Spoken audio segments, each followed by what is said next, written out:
સુરત સચિન હોજીવાલા ઔદ્યોગિક વિસ્તારમાં પ્રદૂષણનો મોટો ખેલ ચાલતો હોવાનું સામે આવ્યું। કેમિકલયુક્ત પાણી ખુલ્લા ગટરમાં નાખવામાં આવી રહ્યું હોવાનો વિડીયો વાયરલ થયો છે।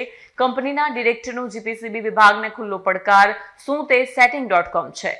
સચિન હોજીવાલા ઔદ્યોગિક વિસ્તારમાં એક કંપની દ્વારા કથિત રીતે કેમિકલયુક્ત પાણી ખુલ્લા ગટરમાં નાખવાનો કિસ્સો પ્રકાશમાં આવ્યો છે। સ્થાનિક રહેવાસીઓનો આરોપ છે કે કંપની કોઈપણ ભય વિના પ્રદૂષણ ફેલાવી રહી છે, જે આસપાસના પર્યાવરણ અને જાહેર આરોગ્ય માટે ગંભીર ખતરો છે।